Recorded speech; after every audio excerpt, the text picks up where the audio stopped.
किस समाज सेवी से जाने जाते हैं और समाज सेवी में आपका दिलचस्पी है, शिक्षा लाइन से जुड़े हुए हैं। अभी 2025 का विधानसभा का चुनाव का सरगर्मी तेज हो गया है। पहले चुनाव में रोटी कपड़ा और मकान का मुद्दा हुआ करता था। अब जो है बैकवर्ड फॉरवर्ड हो जाता है, हिंदू मुस्लिम हो जाता है। तो कहाँ तक मतलब कि ये सच है वो बताएं। सबसे पहले आप सभी को मैं संजय सुमन नमस्कार भी करता हूं और साथ ही साथ बधाई भी देता हूं कि मेरे जैसे सामान्य लोगों का बाइक लेने के लिए आप लोगों ने यहाँ तक आया। जहाँ तक 2025 का चुनाव का मुद्दा है, जातीय मुद्दा है या धार्मिक मुद्दा है, जो भी मुद्दे हैं जो आपने कहा बैकवर्ड फॉरवर्ड हिंदू मुस्लिम, जाति व्यवस्था भारतीय समाज की यथार्थ रही है। इसकी ऐतिहासिक लंबी फेरहिस्त है कि कैसे जाति व्यवस्था ने देश को कई बार संकटों में डाला।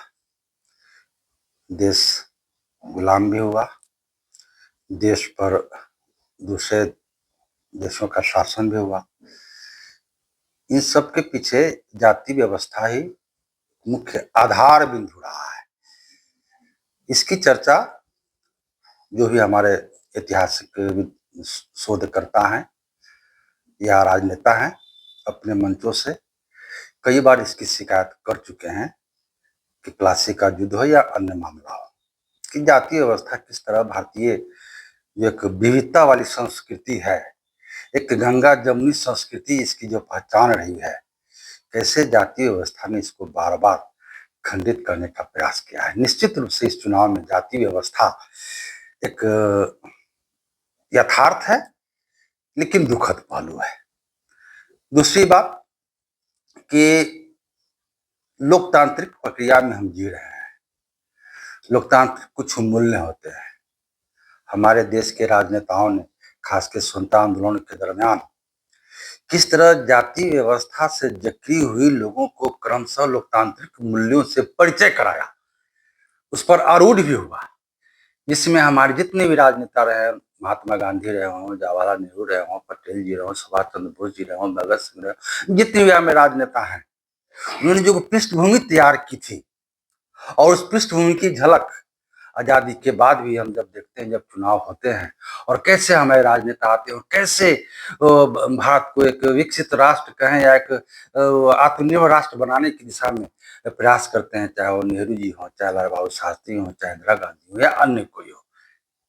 लेकिन धीरे धीरे राजनीतिक व्यवस्था में राजनीति का अपराधीकरण होते गया और फिर कालांतर में अपराधी का राजनीतिकरण हो गया। और इस राजनीतिकरण में, आपराधिक राजनीतिकरण में हम जाति भी देखते हैं, धर्म भी देखते हैं, जो किसी न किसी रूप में भारत के लिए, लोकतांत्रिक मूल्यों के लिए उसे हम अच्छा नहीं मानते। नहीं, तो वैसे प्रतिनिधि से और जो चुनाव लड़ने के लिए इच्छुक हो रहे हैं उनसे क्या अपील करना चाहेंगे? जो सबसे पहले हमारे राजनेता राष्ट्रपिता महात्मा गांधी ने भी कहा है कि राजनीति धर्म है, पेशा नहीं। यहीं पे अंतर हो जाता है। अब राजनीति धर्म नहीं रह गया, व्यापार बन गया है। और इस व्यापार में हमारे किसी भी दल के जो नेता हो, अब सब में अच्छे लोग हैं, सब में वो तथाकथित कह सकते हैं निगेटिव लोग हैं, लेकिन अच्छे लोग अभी भी हर जगह हैं।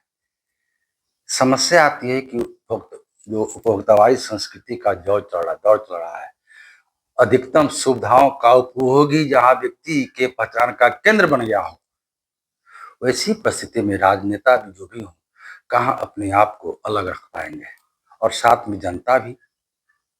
तो यहाँ पर जो तरह तरह के प्रलोभन आदि वर्तमान में जो देख रहे हैं, जो नेता चुन रहे हैं, नेता अपने मेरिट से कम जाति के नाम पर, धर्म के नाम पर चुन रहे हैं। ऐसे ऐसे कई नेता मिल जाते हैं जिनको न संविधान का बोध है, जिनको न समाज का बोध है, जिनको न संस्कृति का बोध है, जिनको राजनीति का बोध है। ऐसे लोग राजनीति में क्रमशः बढ़ते जा रहे हैं और इसके लिए कहीं ना कहीं लोकतांत्रिक मूल्यों का या हम बुद्धिजीवियों की भी कमी है कि हमने अपने समाज में अपने बच्चों को, अपने विद्यार्थियों को उन लोकतांत्रिक मूल्यों से और उसे अवगत नहीं कराया, उसको उसकी ओर वैचारिक रूप से लोकतांत्रिक मूल्य के प्रति मैंने प्रतिबद्ध नहीं बनाया। उसमें हम शिक्षकों की भी भूमिका है, हम प्रोफेसरों की भी भूमिका है, और साथ में समाज या सरकार या नेता जो है वो भाई है। देखा गया है कि राष्ट्रीय पार्टी कई पार्टी है, राष्ट्रीय पार्टी है, और आप क्षेत्रीय पार्टी आरजेडी है, तो आरजेडी में के का मतलब वरिष्ठ कार्यकर्ता के रूप से जाने जाते हैं, तो आप आरजेडी में क्यों ज्वाइन किए, क्या लगा मतलब लालू यादव का ये कि आप जो पार्टी ज्वाइन कर दिए? सबसे महत्वपूर्ण चीज है वैचारिक है। हमारा जो समाज है, जो वर्षों से कुछ खास वर्ग, जो वंचित समुदाय है, वह किसी न किसी रूप में जाति व्यवस्था का शिकार होता रहा है, और उस शिकार होने से उसको कैसे बाहर निकाला जाए, कैसे उसे मनोबल प्रदान किया जाए, कैसे उसे आवाज दी जाए, इसमें हमारे माननीय लालू प्रसाद यादव की सर्वविदित महत्वपूर्ण भूमिका रही है, और मैं भी उनके इन विचारों से पूरी तरह सहमत रहा हूं, और उसी के आलोक में मैं इस विचारधारा को मैं स्वीकार किया हूं या कर रहा हूं। देखा जा रहा है कि 15 साल उनका शासन था, 15 साल में कोई विकास नहीं किए, जिसके कारण से मतलब कि उनको सत्ता से हटाया गया। अब रही बात की इस बार 2025 का विधानसभा चुनाव का असर भी तेज हो गया है, तो क्या लगता है कि महागठबंधन की इस बार सरकार बनेगी? जहां तक 15 साल के शासन की बात है, विकास नहीं हुआ। विकास के कई पैमाने हैं। वर्तमान सरकार में जो 20 सरकार से माननीय मुख्यमंत्री जी नीतीश जी की सरकार है, आपने शुरू में ही कहा था कि रोटी कपड़ा मकान से मुद्दा हट के जाति धर्म पे हो गया है। क्या माननीय मुख्यमंत्री ने जो विकास किया है, क्या इससे रोटी कपड़ा मकान की पूरी इसमें गुंजाइश है? अगर वो होता तो फिर हमारे जितने भी बिहार के सब लोग हैं, क्या वो पलायन करते? क्या उन्हें रोजी रोटी की व्यवस्था हो जाती तो क्या बिहार में नहीं रहते? विकास का पैमाना यही है कि केवल रोड को बना दिया जाए या अन्य चीज को बना दिया जाए। विकास के कई पैमाने हैं। ठीक उसी तरह 15 साल का जो शासन रहा, उसमें भी विकास के कई पैमाने थे। सबसे महत्वपूर्ण था मनोबल को बढ़ाना। अपने परिवार से इसको देखिए। अपने परिवार में जब बेटा बाहर पढ़ने जाता है या घर में होता है, तो क्या कहते हैं बेटा को? अगर असफल होता है तो कहते हैं कि बेटा कोई बात नहीं, अगला साल मेहनत करना है। क्या है? मनोबल बढ़ाना है, उसको आवाज देना है। लालू जी ने वही क्या मनोबल बढ़ाया, और वह जो जो पूंजी दी उन्होंने, वो वर्षों से किसी ने वो काम नहीं किया है। 20 साल इनका कार्यकाल मतलब लगभग हो गया है, और 20 साल के अंदर में सारे सड़कें मतलब कि बनाई नीतीश जी और अपने रीजन में, और मतलब कि जो है योजना तो बहुत से चल रहे हैं। अभी माँ बहन योजना आप लोग कहे थे, तो हर महिलाओं के, हर परिवार की एक महिलाओं को 10,000 रुपये देने की दे रहे हैं। अकाउंट में कितने लोगों को मिल चुका है। और बिजली जो है, आप लोग 200 यूनिट का बोले, 125 यूनिट बिजली फ्री कर दिया गया है। तो बहुत से योजना चल रहे हैं जो लाभ उठा रहे हैं, इस पर क्या कहना चाहिए? सबसे महत्वपूर्ण क्या है, मैं किशन पटनायक जी बहुत बड़े समाज चिंतक रहे हैं। उन्होंने कहा था कि जिस समाज में शिक्षकों का सम्मान न हो, शिक्षा का सम्मान न हो, वह समाज मृत प्राय होता है। वर्तमान में या पहले भी जब से इसको देखना चाहे, शिक्षा कहीं न कहीं दूसरे तीसरे दर्जे पर राजनेताओं के बीच रही है, आम जनता के बीच रही है, और आज तक कभी शिक्षा चुनाव का मुद्दा नहीं बना। चुनाव का मुद्दा बनता है जाति या धर्म। जब शिक्षा चुनाव का मुद्दा बन जाएगा, तो जिन योजनाओं की चर्चा आपने अभी की है, उससे बहुत सारी योजनाओं का लाभ यहाँ की जनता अपनी प्रतिभा से, अपनी सुविधाओं से स्वयं ग्रहण कर लेगी। ये प्रति महीना जो तथाकथित बिजली फ्री 125 यूनिट हो गया, बिजली कहीं ना कहीं बिल भुगतान करने की स्थिति में आम जनता नहीं, तभी तो सरकार को क्या करना पड़ा। हम जनता अगर शिक्षित होती, उसको इस रूप में सरकार सुनती, रोजी रोजगार का अवसर मिलता, तो सरकार को 1.25 यूनिट बिजली फ्री करने का मौका नहीं मिलता। तो तो अब इसको कुल्हड़नी किस रूप में देखें? कुल्हड़नी में ये मतलब कि चर्चा का विषय बना हुआ है कि चूंकि आप कुशवाहा समाज से आते हैं और वहाँ ज्यादा संख्या में कुशवाहा समाज है, तो कहने का मतलब है कि वहाँ चर्चा का विषय बना हुआ है कि आपका नाम आ रहा है कि अगर आरजेडी से टिकट मिलेगा, सुमन जी को टिकट मिलता है, तो हम लोग पूर्ण मतलब कि समर्थन करेंगे। महागठबंधन के जितने भी ये दल है वो सब सपोर्ट करेंगे और उनको विधायक बना के भेजेंगे। इस पर क्या कहना चाहेंगे? देखिए, सबसे पहले तो जो कुल्हड़नी की जिनके माध्यम से मिली है वो सबको मैं शुभकामनाएं मैं प्रेषित करता हूं कि मुझे इस लायक वो समझ रहे हैं कि मैं आऊंगा तो कुछ बेहतर करूंगा।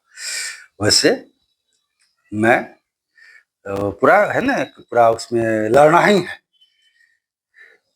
इस ढंग की मानसिकता पूर्णतः नहीं है।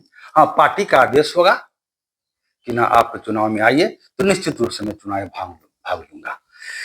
अब रही बात एक और क्या, मैं जनता को मैं यही बताना चाहूंगा कि मेरा जो अब तक का जीवन है खुली किताब है। राजनीति मेरे लिए धर्म होगा, पेशा में तो मैं प्रोफेसर हूं ही, राजनीति मेरे लिए धर्म होगा। और निश्चित रूप से अगर मौका मुझे मिलता है, मैं नेता नहीं हूं, मैं प्रोफेसर हूं, मैं कोई वादा नहीं करता। अगर मुझे चुनते हैं तो मेरे जो क्रियाकलाप होंगे, जो मेरे काल होंगे, जनता देखेगी, जनता जज करेगी।